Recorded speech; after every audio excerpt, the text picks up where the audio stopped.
Your display name in Yahoo Mail is what people see when they receive an email from you. If you've recently changed your name and you want to use a nickname or simply prefer a more professional identity, Yahoo Mail allows you to easily update it. So changing your name won't affect your actual email address. It only updates the sender name that appears in the recipient's inbox. So in order to do this, you need to go ahead and open mail.yahoo.com, log into your account, tap on the More icon from the left-hand side of the screen, and then tap on Settings. Once you're in the settings, go to Mailboxes, that is between Appearance and Notifications. A menu will appear in the right side. Now you need to go ahead and tap on Change your account name and nickname on Yahoo.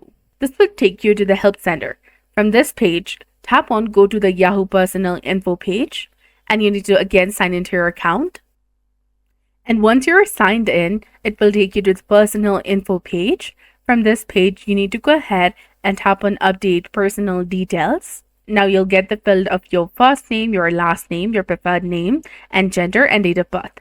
As we are focusing on changing your name on Yahoo Mail, go ahead and delete your previous name and simply enter a new one, and then tap on Save Updates, that is highlighted in purple color, and you'll be done. So that's it for this video. This is how you can go ahead and change your account name in Yahoo Mail. So if you found this guide helpful, please like, share, and subscribe. Thanks for watching.